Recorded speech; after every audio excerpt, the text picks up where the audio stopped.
Estava lendo o livro de Eclesiastes, eu anotei as seguintes passagens sobre a morte. A começar pelo capítulo 3, versículo 2, Salomão diz que há um tempo de nascer e um tempo de morrer.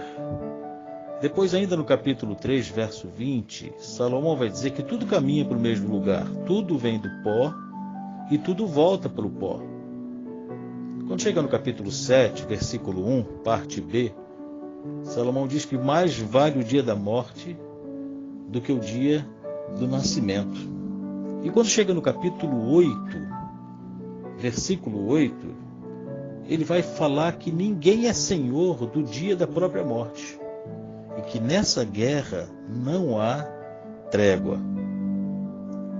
Aí, para fechar essa série de versos, no capítulo 9, versículos 5 e 6, Salomão vai dizer assim: os vivos sabem ao menos que irão morrer, mas os mortos não sabem de nada, porque a memória deles cairá no esquecimento. Eles nunca vão participar de tudo que se faz debaixo do sol. Ou seja, Salomão quer dizer que para nós, seres humanos, há um limite na vida. Ele quer dizer, com todos esses ensinamentos e versículos que estão registrados no livro de Eclesiastes, que todos nós vamos morrer um dia. E acredite, você ou não, esse é um evento tão natural quanto nascer. Morrer e nascer são coisas muito parecidas. Crescer, ter filhos, tão natural, assim como morrer é natural. No entanto, a ideia de finitude é que enche a gente de terror. Mas por que será que precisa ser assim? Será que dá para a gente sofrer menos diante desse terrível mal que se chama morte? Muito bem, eu queria meditar com você sobre isso. E daí eu quero começar contando uma história. Há muito tempo atrás, lá no Tibete, uma mulher viu seu filho, que ainda era um bebê, ficar doente e morrer nos seus braços, sem que ela pudesse fazer nada. Ela ficou desesperada e saiu pelas ruas, implorando que alguém a pudesse ajudar a encontrar um remédio que pudesse curar a morte do seu filho. Mas como ninguém podia ajudá-la, a mulher procurou um mestre budista, colocou o corpo da criança aos pés desse mestre budista e falou sobre a sua profunda tristeza, que era a perda do seu filho. O mestre respondeu para ela que havia uma solução para a sua dor. E daí ele disse que ela deveria voltar para a cidade de onde ela havia saído e trazer para ele uma semente de mostarda nascida em uma casa onde nunca tivesse ocorrido uma perda antes. A mulher saiu toda alegre em busca dessa semente, foi de casa em casa, sempre ouvindo as mesmas respostas. Muita gente já morreu nessa casa. Outros diziam: desculpe, já houve morte na nossa família. Aqui nós já perdemos um bebê também. E depois de vencer a cidade inteira sem conseguir a semente de mostarda pedida pelo mestre, a mulher compreendeu a lição. Ela voltou e disse para o mestre: o sofrimento me cegou, a ponto de eu imaginar que eu era a única pessoa que sofria nas mãos da morte. A morte não pode ser vista como um mistério incompreensível ou como um absurdo inaceitável. A morte pode até ser tratada como um tabu, um assunto do qual a maioria das pessoas não gosta nem de falar. Mas seja como for, precisamos aceitar que a morte é um fato, uma realidade, e que ela vem para todos nós. Por mais que a gente queira esconder dela, se esconder dela, né? Melhor dizendo, deixar de existir é uma coisa muito natural. E vai acontecer com a gente um dia.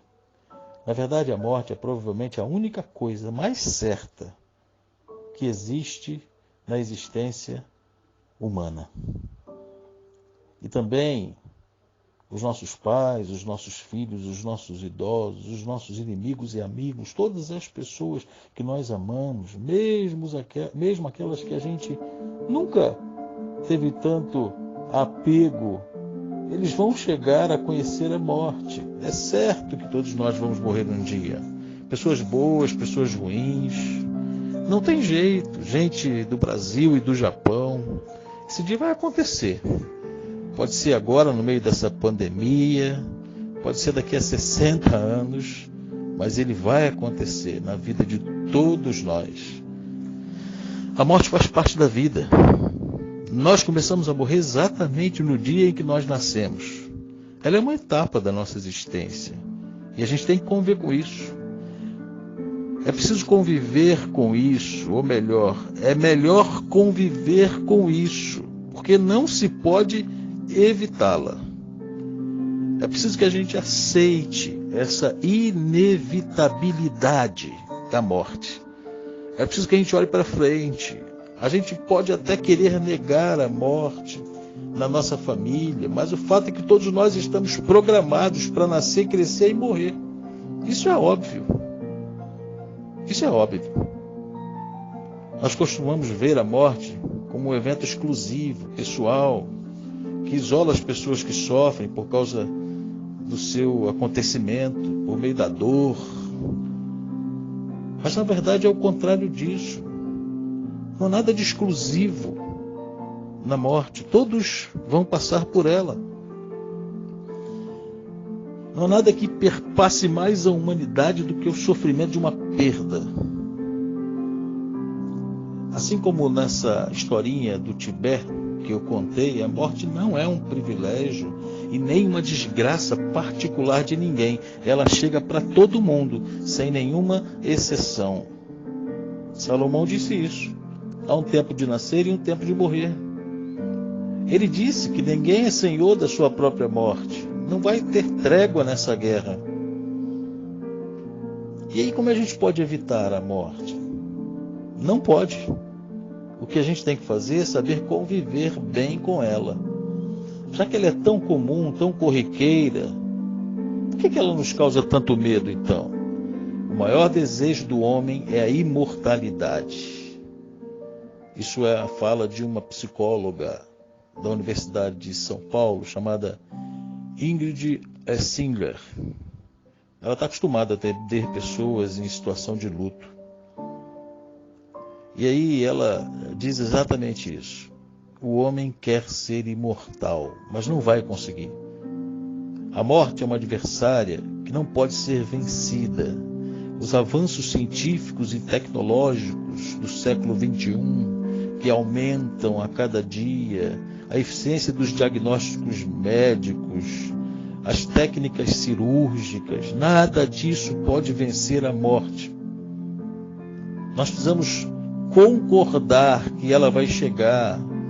Por mais que a medicina tenha se desenvolvido nos últimos anos e décadas, no último século, o sonho da permanência ganhou reforço com essas melhoras trazidas pela medicina, com o aumento da expectativa de vida, com a possibilidade de haver cura para doenças tão terríveis como o câncer, como a AIDS, mas isso não vai acabar com o advento da morte.